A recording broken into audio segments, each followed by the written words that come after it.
નમસ્કાર વિદ્યાર્થી મિત્રો, વેબ સંકુલના ઓનલાઈન પ્લેટફોર્મ પર તમારા બધાનું હાર્દિક સ્વાગત છે. આજના સેશનમાં ચર્ચા કરીશું 10 પાસ અને 12 પાસ પર જે કેન્દ્ર સરકારમાં ભરતી આવે છે એના વિશે આપણે ડિટેલમાં ચર્ચા કરીશું. કઈ કઈ વેકેન્સીઓ આવે છે, કયા સમયે આ વેકેન્સીઓ આવે છે. ઘણા બધા વિદ્યાર્થીઓ પૂછતા હોય છે, રેગ્યુલર જ્યારે લાઈવ ક્લાસ લેતો હોઉં યુટ્યુબ પર અને ત્યારે પૂછતા હોય છે કે સર હું આ ફોર્મ ભરી શકું છું, સર હું 10 પાસ છું, સર હું ગ્રેજ્યુએટ છું, સર મેં ડિપ્લોમા કરેલું છે, સર હું 12 પાસ છું, તો હું કયું ફોર્મ ભરી શકું છું, મારે પણ કેન્દ્ર સરકારની અંદર તૈયારી કરવી છે. તો એના માટે આજનો સેશન ઘણો મહત્ત્વનો રહેશે. કમ્પ્લીટ ડિટેલમાં આજે ચર્ચા કરીશ કે 10 પાસ પર તમે કઈ પરીક્ષા આપી શકો છો, 12 પાસ પર તમે કઈ પરીક્ષા આપી શકો છો. તો વિદ્યાર્થી મિત્રો સેશનના એન્ડ સુધી બનેલા રહેજો. આની અંદર તમને કમ્પ્લીટ બધી જ વસ્તુ ડિટેલમાં સમજાશે. બીજી વસ્તુ, પરીક્ષા તમે ગુજરાતી ભાષામાં આપી શકો છો. તો કઈ કઈ એક્ઝામ ગુજરાતી ભાષામાં આપી શકશો એ પણ હું તમને ડિટેલમાં સમજાવીશ. સ્ટાર્ટ કરીએ સેશન. ચાલો, તો સૌથી પહેલાં વાત કરીએ કેલેન્ડરની. સૌથી પહેલાં એક વસ્તુ સૌથી મહત્ત્વની છે કે કેન્દ્ર સરકારની અંદર જ્યારે પણ વેકેન્સી બહાર પડે ને એ પહેલાં એક કેલેન્ડર ડિક્લેર થઈ જાય. જેમ કે એસએસસીની જેટલી પણ ભરતીઓ આવવાની છે, જેટલી પણ પોસ્ટ પર વેકેન્સીઓ આવવાની છે, એનું કમ્પ્લીટ કેલેન્ડર અહીંયા જાહેર થઈ ગયું છે. રેલવેમાં પણ જેટલી પણ ભરતીઓ આવવાની છે એનું પણ કમ્પ્લીટ કેલેન્ડર જાહેર થઈ ગયું છે. ઇવન બેંકમાં પણ આવવાની છે તો એનું પણ કેલેન્ડર જાહેર થઈ ગયું છે. બટ બેંકને આપણે અહીંયા એટલા માટે નથી લીધું કારણ કે બેંક એક્ઝામ ફક્ત ને ફક્ત ગ્રેજ્યુએશન પર જ આપી શકાય છે. આજના સેશનમાં આપણે સૌથી વધારે 10 પાસ અને 12 પાસ પર જે વેકેન્સીઓ આવે છે એની પર આપણે ચર્ચા કરવાના છે. રેડી? તો સૌથી પહેલાં વાત કરીએ એસએસસીનું કેલેન્ડર. તો એસએસસીનું 2024નું કેલેન્ડર જાહેર થઈ ગયું છે. તો સૌથી પહેલાં વાત કરીએ આપણે તો આ 7 નંબરની જે પોસ્ટ છે એનું નામ છે SSC CHSL combined higher secondary level. તો આ જે એક્ઝામ છે આ તમે 12 પેજ પર આપી શકો છો. એટલે આના માટે મિનિમમ ક્વોલિફિકેશન 12 પાસ જોઈએ. એક્ઝામ તમે ગુજરાતી ભાષામાં આપી શકો છો. આના વિશે પણ મેં કમ્પ્લીટલી એક વિડીયો બનાવેલો છે પ્રોપર વેમાં. એક્ઝામ એટલે કે એક્ઝામની લેંગ્વેજ, એક્ઝામિનેશન લેંગ્વેજ ગુજરાતી ભાષા છે. ત્યાર પછી તમે જોશો આ 10 નંબરની પોસ્ટ દેખાય છે તમને, એનું નામ છે SSC MTS મલ્ટીટાસ્કિંગ સર્વિસ. બરાબર છે, MTS. તો આ એક્ઝામ પર તમે ગુજરાતી ભાષામાં આપી શકો છો. અને સાથે સાથે તમે આ 12 નંબરની પોસ્ટ દેખાતી હશે એનું નામ છે SSC GD જનરલ ડ્યુટી એટલે કે કોન્સ્ટેબલ, જેમાં CRPF, BSF, બરાબર, ત્યાર પછી આસામ રાઇફલ્સ, આવી અલગ અલગ પોસ્ટ હોય છે. તો આ બધી જ એક્ઝામો તમે 10 પાસ અને 12 પાસ પર આપી શકો છો. MTS માટે 10 પાસ અને GD માટે 10 પાસ. તો આ કેલેન્ડર કમ્પ્લીટલી ડિક્લેર થઈ ગયું છે. હવે સૌથી પહેલાં આપણે એ ચર્ચા કરીશું આની અંદર કે આની વેકેન્સી આવે ક્યારે. તો સૌથી પહેલાં જો થોડું ડિલે થયું છે, બરાબર છે, હજી CGLની વેકેન્સી નથી આવી, એટલે સૌથી પહેલાં CGL આવશે. બરાબર છે. હવે ટૂંક સમયમાં તમને જોવા મળશે, મેના લગભગ સેકન્ડ વીક સુધીમાં તમને CGLની વેકેન્સી જોવા મળી જશે અને મેના એન્ડ સુધીમાં તમને આ CHSLની ભરતી જોવા મળશે. મેના એન્ડ સુધીમાં આ વેકેન્સી આવશે. હવે આ વેકેન્સી દર વર્ષે આવે છે, એવું નથી કે ખાલી આ વર્ષે જ આવવાની છે. દર વર્ષે વેકેન્સી આવે છે. દર વર્ષે અરાઉન્ડ 3500 પ્લસ વેકેન્સી દર વર્ષે આવે છે જે 12 પાસ પર છે. ત્યાર પછી વાત કરીએ MTS. તો MTSની વેકેન્સી તમને અહીંયા દેખાય છે જૂન જુલાઈ, એટલે સમજી લેજો કે આરામથી જુલાઈની આસપાસ આની વેકેન્સી બહાર પડશે. જુલાઈના એન્ડ સુધીમાં આ પણ આવી જશે. આમાં લગભગ 7500 પ્લસ વેકેન્સી આમાં પણ આવે છે. અને સૌથી વધારે વેકેન્સીની વાત કરું ને તો GDમાં આવે છે. GDમાં તમે સમજી લો ઓક્ટોબર નવેમ્બરમાં આની વેકેન્સી બહાર પડે 35,000 પ્લસ વેકેન્સી આમાં પણ આવે છે. તો આટલી વેકેન્સીઓ કેન્દ્ર સરકારમાં ઓન એન એવરેજ દર વર્ષે આવે છે. આનું કેલેન્ડર આવી રીતે રેગ્યુલર હોય છે કે મેના એન્ડ સુધીમાં આવી જાય, આ જુલાઈના એન્ડ સુધીમાં આવી જાય, આ ઓક્ટોબરના એન્ડ સુધીમાં આવી જાય. એની એક્ઝામની વાત કરીએ તો એક્ઝામ મંથ પણ આપી દે છે, જુલાઈથી સપ્ટેમ્બરમાં. હા, કદાચ કોઈ એક્ઝામનું સ્કેડ્યુલ થોડુંક ડિલે થયું હોય તો એના કારણે કદાચ સપ્ટેમ્બરથી ઓક્ટોબર થઈ શકે છે. બરાબર છે, 1-2 મહિના ડિલે થઈ શકે છે. બટ આ કેલેન્ડરને લોકો ફોલો કરતા હોય છે કમ્પ્લીટલી. તો આની એક્ઝામ જુલાઈ સપ્ટેમ્બરમાં છે, મતલબ નોટિફિકેશન મે મહિનામાં આવશે. આની એક્ઝામ નવેમ્બરમાં છે, નોટિફિકેશન જુલાઈમાં આવશે. આની એક્ઝામ જાન્યુઆરી માર્ચ 2027માં છે, નોટિફિકેશન ઓક્ટોબરમાં આવશે. એટલે જો તમે વ્યવસ્થિત પ્રોપર અત્યારથી તૈયારી કરો છો તો આરામથી આમાંથી તમે કોઈ પણ એક્ઝામની અંદર આરામથી પાસ કરી શકો છો. જેમાં 2 પોસ્ટ 10 પાસ પર છે અને આ 12 પાસ પર છે. ડિટેલમાં નોટિફિકેશનને સમજીશું, અત્યારે એનો સિલેબસ પણ સમજીશું, એક્ઝામ પેટર્નને પણ સમજીશું કે કેવી રીતે એક્ઝામ પેટર્ન હોય છે, રેડી, કયા કયા વિષયો તૈયાર કરવાના છે, આ બધી વસ્તુ સમજીશું. આગળ વધીએ. જેવી રીતે એસએસસીમાં તમે કહો છો એવી રીતે રેલવેમાં પણ આવે છે. તો રેલવેમાં પણ 10 પાસ અને 12 પાસ પર આવે છે. તમે જોઈ શકો છો અહીંયા જુલાઈથી સપ્ટેમ્બરની વચ્ચે railway NTPC non technical popular categories 12th level જે 12 લેવલ પર આવે છે. આની અંદર અલગ અલગ પોસ્ટ હોય છે. ટીસી નામ સાંભળ્યું હશે તમે, ટીટી નામ સાંભળ્યું હશે તમે, અકાઉન્ટ ક્લર્ક નામ સાંભળ્યું હશે. તો આ જે એનટીપીસીની પોસ્ટ છે એ 12 પાસ પર છે. આનું નોટિફિકેશન તમે જોશો તો ઓગસ્ટ સપ્ટેમ્બરની આસપાસ આવશે, બરાબર છે. એક્ઝામ ક્યારે લેવાશે? તો આની એક્ઝામ આવશે, તમે ઓલમોસ્ટ સમજી લેજો, મે 2027. એટલે તમારી પાસે પ્રોપર ટાઈમ પણ રહેશે, 6 થી 8 મહિનાનો ટાઈમ મળી જશે. ત્યાર પછી સૌથી મોટી વેકેન્સી જે કહેવાય એ લેવલ 1ની કહેવાય, એટલે કે railway group D. Railway group D આ જે નોટિફિકેશન છે એ તમને જોશો સપ્ટેમ્બરની આસપાસ કે સપ્ટેમ્બર ઓક્ટોબરની આસપાસ, કદાચ એકાદ મહિનો ડિલે થાય તો નવેમ્બરમાં. આની એક્ઝામ તમે જોશો 2027માં જૂન જુલાઈની આસપાસ. તો કહેવાનો મારો મતલબ છે કે આ પણ 12 પાસ અને આ 10 પાસ પર વેકેન્સી આવે છે. સૌથી મોટી જો કોઈ વેકેન્સી હોય તો રેલવે ગ્રુપ ડીની વેકેન્સી છે. એટલે તમે આની અંદર જોવો તો એસએસસીમાં 3 અને રેલવેમાં 2, જે 10 પાસ ને 12 પાસ પર વેકેન્સી આવે, ટોટલ કુલ 5 પોસ્ટ પર અલગ અલગ વેકેન્સી આવે છે. કુલ મળીને લગભગ ઓન એન એવરેજ 80-90 હજારની આસપાસ ભરતી આવે છે. દર વર્ષે આવે છે. આ કેલેન્ડર દર વર્ષે આવે છે. આગળ વધીએ, થોડું ફટાફટ સમજીએ. તો સૌથી પહેલાં સંભવિત જગ્યાઓ. તો એસએસસી સીએચએલ એમટીએસની ટોટલ અત્યારે આમ 15,000 જગ્યાઓ મેં ખાલી જસ્ટ 2 આની જ કીધી છે. આની જો કાઉન્ટ કરું ને તો આ વેકેન્સી 50,000 પ્લસ થઈ જાય. આ વેકેન્સી 50,000 પ્લસ થઈ જાય. એનટીપીસી અને ગ્રુપ ડીની વાત કરીએ તો એની 50,000, એટલે તમે સમજો કે લાખ વેકેન્સી દર વર્ષે આવે. 1 લાખની આસપાસ વેકેન્સીઓ દર વર્ષે આવતી હોય છે. નો ડાઉટ ગુજરાતમાં અલગ અલગ હોય છે. આ અમે કેન્દ્ર સરકારની વાત કરી, ગુજરાતમાં એની અલગ ઓછી, મતલબ ગુજરાતમાં એ ટાઈપની વેકેન્સી હોય છે. જેમ કે હવે માની લો કે કોઈ પોસ્ટ પર ગુજરાતમાં વેકેન્સી ના પણ હોય, કોઈ પોસ્ટ પર હોય પણ, તો ગુજરાતમાં પણ સારી એવી વેકેન્સી તમને જોવા મળી જ જશે આની અંદર. રેડી?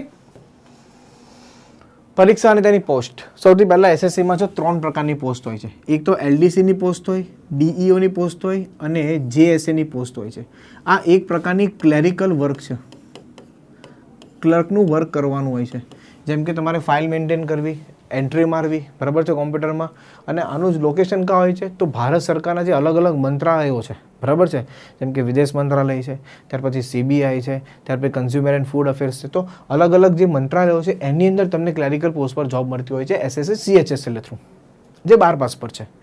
એમટીએસ એટલે કે અટેન્ડન્ટ અને ક્લર્ક, જે સીએચએસએલની નીચેની પોસ્ટ છે. ફાઇલને મેનેજ કરવી, બરાબર છે, જનરલ વર્ક કરવું ઓફિસનું, આ બધી જ વસ્તુ એમટીએસ, જેમ કે ફોટોકોપી કાઢવી, આ બધી વસ્તુ એમટીએસનું છે. ત્યાર પછી કોન્સ્ટેબલ એટલે કે જનરલ ડ્યુટી, જેમાં CRPF, BSF, SSF etcetera, Assam rifle, એવી અલગ અલગ કોન્સ્ટેબલની જે ભરતી આવતી હોય છે એ એસએસસી જીડી કન્ડક્ટ કરે છે. આ બંને વેકેન્સીઓ 10 પાસ પર હોય છે, જ્યારે આ 12 પાસ પર હોય છે.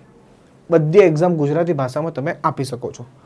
બીજી વસ્તુ, રેલવેની વાત કરીએ તો રેલવેમાં એનટીપીસી 12 પાસ પર હોય છે, જેમાં અકાઉન્ટ ક્લર્ક હોય છે, સીસીટીસી હોય છે, ચીફ કમર્શિયલ કમ ટિકિટ ક્લર્ક, ત્યાર પછી ટિકિટ ક્લર્ક હોય છે, ટ્રેન ક્લર્ક હોય છે, ત્યાર પછી ટીટી, બરાબર છે. એટલે કે જે રેલવેમાં ટીટી અને ટીઈ હોય ને, મતલબ ટીટીઈ અને ટીસી આ બંને હોય તેનું આ હોય છે. રેડી? તો કમ્પ્લીટલી એનટીપીસી 12 પાસ પર આપી શકો છો. એક્ઝામ ગુજરાતી ભાષામાં આવે. ગ્રુપ ડીની વાત કરીએ તો પોઇન્ટ્સમેન, ટ્રેકમેન, આવી અલગ અલગ એમાં પોસ્ટ હોય છે. રેડી? તો કુલ આ 1, 2, 3, 4, 5. નેક્સ્ટ, પરીક્ષાનો સમયગાળો સૌથી મહત્વનું. સાહેબ, પરીક્ષા નોટિફિકેશન આવે ત્યારથી કેટલા સમયની અંદર આ પ્રોસેસ પૂરી થાય? નો ડાઉટ 2024ની રેલવેની વેકેન્સીનું હજી ડીલે ચાલે છે, બટ કશે ને કશે આ વસ્તુ રેગ્યુલર થઈ જશે થોડા સમય પછી. રેડી? તો અત્યારે વાત કરીએ એસએસસીની તો 1 થી 1.5 વર્ષની અંદર તમારી આ કમ્પ્લીટલી એક્ઝામની પ્રોસેસ, આ તે બધી વસ્તુ પૂરી થઈ જાય છે. એટલે કે 1.5 વર્ષ પછી તમારી જોબ લાગી શકે આની અંદર. રેલવેની વાત કરીએ તો 1 થી 2 વર્ષ. આનો થોડો વધારે સમય લાગશે કારણ કે પેન્ડિંગ ચાલે છે, બરાબર છે. આગામી ભરતીની પણ જે ફાઇનલ પોસ્ટિંગ છે, પાસ રિઝલ્ટ આવી ગયું છે, પાસ થઈ ગયા છે, પણ ફાઇનલ જે પોસ્ટિંગ છે હજી આપી નથી. અમુક વેકેન્સીનો હજી રિઝલ્ટ આવવાનું બાકી છે. તો 2024નું 25નું ક્લિયર થશે, પછી 26નું ક્લિયર થશે. તો થોડી પ્રોસેસ લાંબી છે, એટલે કે 1 થી 2 વર્ષનો સમય લાગી શકે છે. રેડી? આમાં 1 થી 1.5 વર્ષનો સમય લાગે છે. આગળ વધીએ. ઉંમર અને લાયકાત. કયા વિદ્યાર્થીઓ એપ્લાય કરી શકે? કઈ ઉંમર હોવી જોઈએ? તો એસએસસીમાં જનરલી 18 થી 30 વર્ષની ઉંમર, 10 અને 12 પાસ, કોઈ પણ 10-12 હોય, કોઈ પણ 12 પાસ હોય એપ્લાય કરી શકે છે. આમાં 18 થી 33 વર્ષ છે, બરાબર. એમાં 10 અને 12 પાસ અને ગ્રેજ્યુએશનની પણ અમુક પોસ્ટ હોય છે. એનટીપીસીમાં એકચ્યુઅલી 2 ટાઈપની પોસ્ટ હોય છે, એક ગ્રેજ્યુએશન અને એક અંડર ગ્રેજ્યુએટ. તો મેં તમને અત્યારે જે બતાવી અંડર ગ્રેજ્યુએટની છે. ગ્રેજ્યુએશનની સેશન માસ્ટર, ગુડ્સ ગાર્ડ આવી અલગ અલગ હોય છે. ઓકે, ST હોય તો 5 વર્ષ, OBC હોય તો 3 વર્ષનું એજ રિલેક્સેશન મળે. આગળ વધીએ. હવે સમજી લઈએ પહેલાં SSC CHSLની એક્ઝામ પેટર્ન. તમે કહેતા હો સર આ બધી વસ્તુ તો ઠીક છે, ચલો પણ એક્ઝામની પેટર્ન શું છે? એક્ઝામમાં કેટલા સબ્જેક્ટો કરવાના છે, કેટલા સબ્જેક્ટ કેટલા માર્ક્સનો છે, તો આઈડિયા આવે વધારે. ચાલો તો આગળ વાત કરીએ. તો સૌથી પહેલાં SSC CHSL 2 ફેઝમાં એક્ઝામ લે છે, એક Tier 1 અને એક Tier 2. તો પહેલાં Tier 1 સમજી લઈએ. કંઈ બહુ મોટું નામ નથી. Tier 1 એટલે કે સ્ટેજ 1, બરાબર છે. એની અંદર સૌથી પહેલાં તો રિઝનિંગ, ગણિત, અંગ્રેજી, સામાન્ય અભ્યાસ. 25 પ્રશ્નો છે, 2 માર્ક્સ છે, એટલે કે 50 ગુણ છે. 100 પ્રશ્નો, 200 ગુણ છે, 60 મિનિટનો સમય છે. નેગેટિવ માર્કિંગ 0.50 છે, 0.5 છે. આગળ વધીએ. MCQ ગુજરાતી ભાષામાં, કમ્પ્લીટલી ગુજરાતી ભાષામાં MCQ બેઝ એક્ઝામ આવશે અને ગુજરાતી ભાષામાં જ આવશે. ગુજરાતી ભાષામાં જ આવશે. ત્યાર પછી આગળ ચર્ચા કરીએ આપણે. હવે આ Tier 2, જે જ CHSLમાં Tier 1 લેવાય, એના પછી 1 થી 1.5 મહિના પછી Tier 2 લેવાતી હોય છે. તો Tier 2માં પણ તમે જે અગાઉ મેથ્સ બની ગયા, રિઝનિંગ બની ગયા, અંગ્રેજી બની ગયા, એ તો સેમ રહેશે. એક સામાન્ય અભ્યાસ એ પણ સેમ રહેશે. એક ખાલી કોમ્પ્યુટર રહેશે જે ફક્ત ક્વોલિફાઈંગ થશે, એટલે કે 360 માર્ક્સનું મેરિટ બનશે. એમાંથી તમારું ફાઇનલ માર્ક્સ આવશે. આ ખાલી ફક્ત ક્વોલિફાઈંગ છે. આમાં ખાલી પાસ થવાનું છે, આના ફાઇનલ મેરિટના માર્ક્સ ઉમેરાશે નહીં. એટલે ખાલી આમાં ક્લિયર થવાનું છે. રેડી? અને એવી રીતે અહીંયા ટાઈપિંગ ટેસ્ટ પણ રહેશે. ઓકે, તમને એક પેરેગ્રાફ ટાઈપ કરવાનો કહેશે, એ તમારે ટાઈપ કરી દેવાનું. ચાલો, એવી રીતે રેલવે NTPCની એક્ઝામ પેટર્ન જોઈએ અંડર ગ્રેજ્યુએટની. તો એમાં 2 ફેઝમાં, એમાં પણ 2 ફેઝમાં એક્ઝામ લેવાય છે. એક છે CBT 1, એક છે CBT 2. જો CHSLમાં જોયું તો Tier 1 અને Tier 2 હતું. તમે એક વસ્તુ નોટ કરી હશે, મેથ્સ, રિઝનિંગ, ઇંગ્લિશ અને સામાન્ય અભ્યાસ 4 વિષયો મુખ્ય હતા. એ જ વસ્તુ Tier 2માં પણ 4 વિષય મુખ્ય હતા. સેમ વસ્તુ CBT 1માં અને CBT 2માં તમે જોઈ શકો છો. જનરલ અવેરનેસ એટલે કે સામાન્ય અભ્યાસ, મેથ્સ અને રિઝનિંગ. ઇંગ્લિશ નથી. હાશ, શાંતિ. તો રેલવેમાં ઇંગ્લિશ નથી પૂછતા. CHSLમાં તો પૂછે છે, આમાં ઇંગ્લિશ નથી પૂછતા. તો આમાં 100 પ્રશ્નો છે, 90 મિનિટનો સમય છે. પહેલામાં 60 મિનિટ હતી, આમાં 90 મિનિટનો સમય છે અને પ્રશ્નો એ 100 છે. પહેલામાં પણ 100 હતા. ચાલો, તો 40, 30 અને 30. એવી રીતે સ્ટેજ 2માં પણ સેમ છે, રિઝનિંગ, મેથ્સ અને GS. તો એના 120 પ્રશ્નો શું છે? કઈ 20 પ્રશ્ન ખાલી વધી જશે આમાં, બરાબર. 90 મિનિટનો સમય આપશે. બાકી લેવલ ઓલમોસ્ટ સેમ રહે છે, એટલું બધું લેવલ નથી રહેતું. 1/3 નેગેટિવ છે. જેલા પહેલામાં વ્હાઇટ 0.5 હતા. રેડી? જેલો 0.5, એમાં 1/3 છે. તો આ તમે CBT 1 અને 2 એટલે કે NTPCની 12 પાસની તમે એક્ઝામ પેટર્ન જોઈ શકો છો. આગળ વધીએ.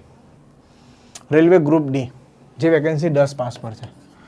ભારતની સૌથી મોટામાં મોટી વેકેન્સી કહેવાય એમ કે તો ચાલે. સૌથી વધારે લોકો આ ફોર્મ ભરતા હોય તો આ ગ્રુપ Dની વેકેન્સીમાં છે. એમાં તમે જોઈ શકો છો, મેં સીધો કમ્પ્લીટલી એના નોટિફિકેશનમાંથી સ્ક્રીનશોટ લીધો છે. તો 90 મિનિટનો સમય અહીંયા પણ આપવામાં આવે છે. આમાં વિજ્ઞાન પૂછાય છે, ગણિત છે, રિઝનિંગ છે, કરંટ અફેર્સ છે, 100 પ્રશ્નો છે. રેડી? આમાં પણ ઇંગ્લિશ નથી આવતું. એટલે ખાલી એક સાયન્સ તમારે થોડું અલગથી કરવું પડે. ઇવન ધોરણ 10નું ગણિત વિજ્ઞાન પૂછાય. અહીંયા લખેલું હશે જો 10th CBSE level, 10th CBSE લેવલનું જ તમારું આ પૂછાય છે. ચાલો, રેડી? તો આ છે આપણું CBT. ખાલી CBT એક જ એક્ઝામ છે, નો ડાઉટ. આની અંદર તમારે ફિઝિકલ ટેસ્ટ હોય છે. ગ્રુપ Dમાં ફિઝિકલ ટેસ્ટ હોય છે. એનું નોટિફિકેશન આવશે, એમાં ક્રાઇટેરિયા લખેલો હોય ફિઝિકલ ટેસ્ટના, એ ખાસ તમારે ફૂલફિલ કરવાના છે. SSC GDની એક્ઝામ પેટર્ન જોઈ લઈએ. આ પણ 10th પાસ પર છે, પણ સ્ટુડન્ટ્સને 10th પાસ કર્યું પણ એને એટલો ખબર ન હોય કે ભાઈ વેકેન્સી આવે છે. એટલે જનરલી આમાં 12 પાસવાળા વિદ્યાર્થીઓ એપ્લાય કરે. 12 પાસવાળા કે ગ્રેજ્યુએશનવાળા વિદ્યાર્થીઓ એપ્લાય કરતા હોય છે.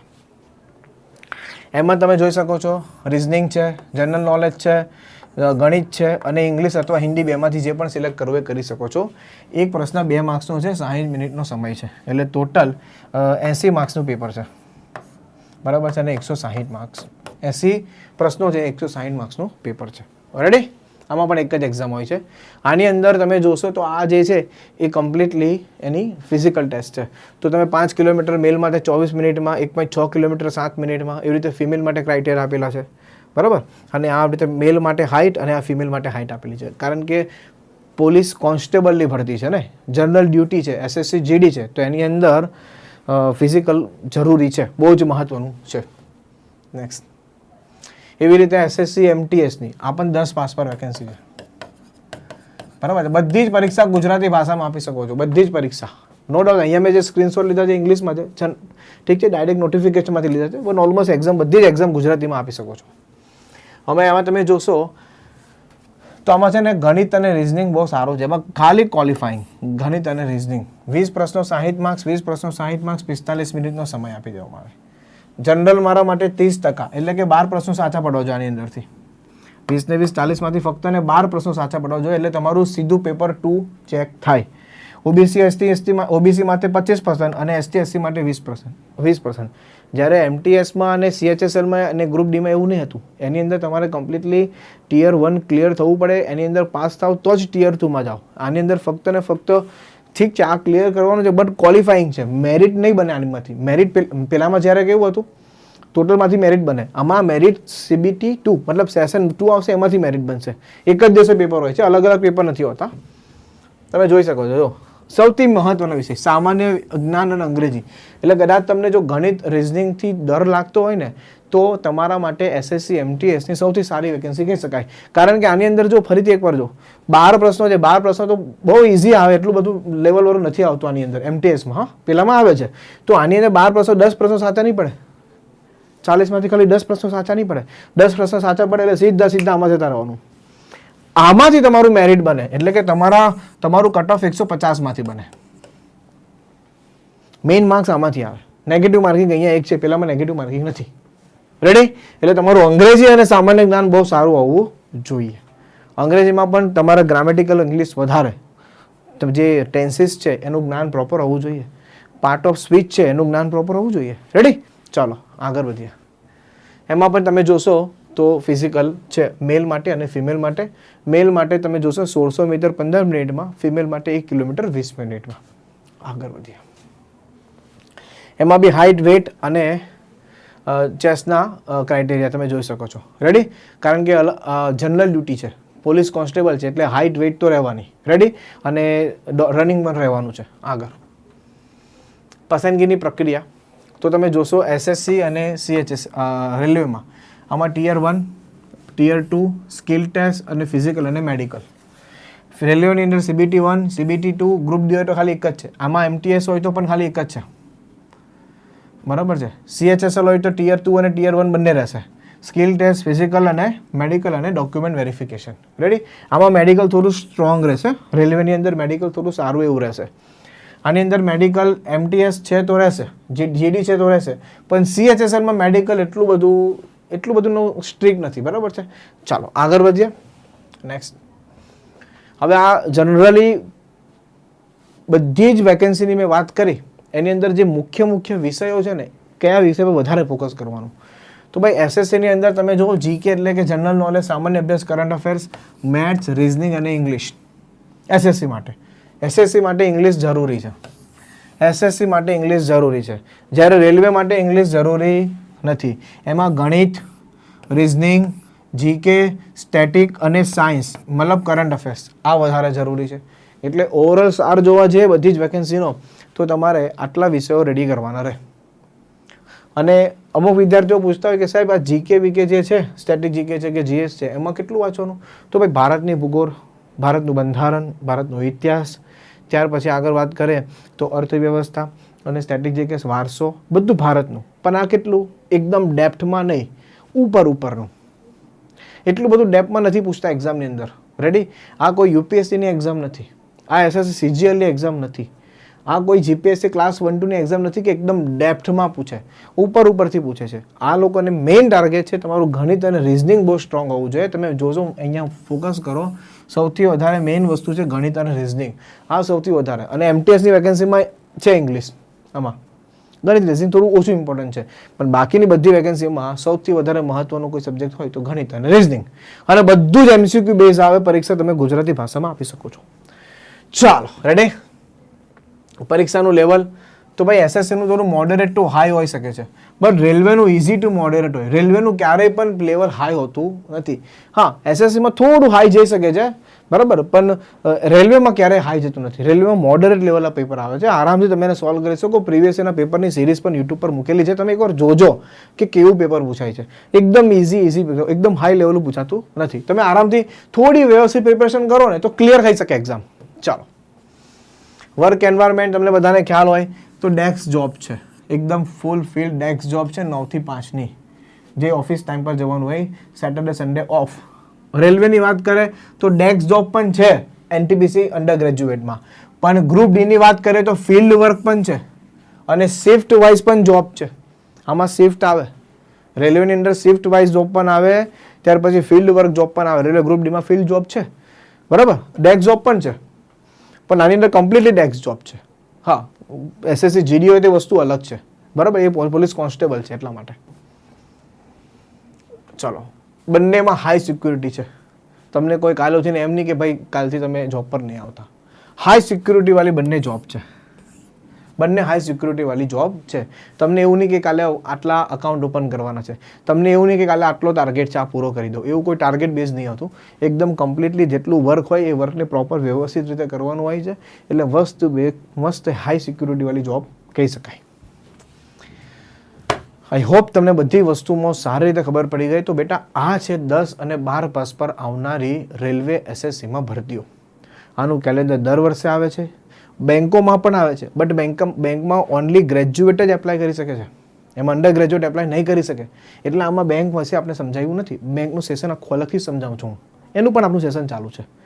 તો આવીને આવી જ ઇન્ફોર્મેશન તમને જો ફરી જોઈતી હોય પ્રોપર, તો કમેન્ટ બોક્સમાં જરૂર કમેન્ટ કરજો. બીજી વસ્તુ કે તમને કમેન્ટ બોક્સમાં કમેન્ટ કરો, હું દરેક કમેન્ટ રીડ કરું છું. તમને કઈ વસ્તુ ના સમજાતી હોય તો જરૂર અંદર કમેન્ટ કરો કે સર આમાં નહીં સમજાતું, આ વસ્તુ હું કરી શકું છું, નથી કરી શકતો, તો હું જરૂર ત્યાં લખો, હું એને જરૂર રિપ્લાય આપીશ. રેડી? તો આ લેક્ચરના એન્ડમાં નીચે કમેન્ટ બોક્સની અંદર જરૂરથી કમેન્ટ કરીને જણાવજો. રેડી? કે આ સેશન તમને કેવો લાગ્યો. અને આવી જ ઇન્ફોર્મેશન હું પાછી આ યુટ્યુબ પર લાવીશ, મતલબ આ ચેનલ પર લાવીશ. અને આ આપણી ચેનલ છે, નોટ કરી લેજો, SSC banking railway by web Sankul. Telegram channel પણ છે. ટેલિગ્રામ ચેનલ તમને શું કામ લાગશે? તો આ ટેલિગ્રામ ચેનલની ઉપર જેટલા પણ આપણા પ્રીવિયસ યરના પેપર, જેમ કે SSCની એક્ઝામ આવી, GDની આવી, SSC SHSLની આવશે, રેલવે NTPCની એક્ઝામ આવશે, તો આના પેપર સોલ્વ કરવામાં આવે છે. મેથ્સ, રીઝનિંગ, આ તો બધા જ વિષયો સોલ્વ કરવામાં આવે છે. તો ફૂલ પેપરે સોલ્વ કરવામાં આવે છે. અને અમુક એવા સ્પેશિયલ સેશન પણ આવે છે કે જેનાથી વિદ્યાર્થીને હેલ્પ થાય, થોડી પ્રેક્ટિસ થાય. અને એની હેન્ડ રિટન PDF પણ તમને આ ટેલિગ્રામ ચેનલ પર મળશે. તો ટેલિગ્રામ ચેનલનું નામ શું? આ જ નામ છે, SSC banking railway by web Sankul. આ જ ટેલિગ્રામ ચેનલનું નામ છે. તો ટેલિગ્રામ ચેનલને જોઈન કરી લો, જેની ઉપર કમ્પ્લીટલી તમને હેન્ડ રિટન PDF મળી જાય. જેટલા પણ પ્રેક્ટિસ સેશન છે એનું પ્રોપર સોલ્યુશન ત્યાં તમને મળી જાય. કોઈ નોટિફિકેશન આવે છે તો એ નોટિફિકેશન પણ તરત તમને ત્યાં મળી જાય કે ભાઈ હવે નોટિફિકેશન આવી ગયું છે, તો ફૂલ નોટિફિકેશન ત્યાં મળી જાય. અને દરેક આવનારા લેક્ચરની તમને અગાઉથી લિંક મળી જાય કે સાહેબ હવે આ લેક્ચર આવવાનો છે, તો તમને પહેલેથી એક નોટિફિકેશન આવી જશે અને એ લિંક ટેલિગ્રામ ગ્રુપમાં આવી જશે, જેથી તમે એ લેક્ચરમાં ટાઈમ પર જોડાઈ શકો. રેડી? તો મળીએ છીએ નેક્સ્ટ સેશનની અંદર. જય હિન્દ, જય ભારત.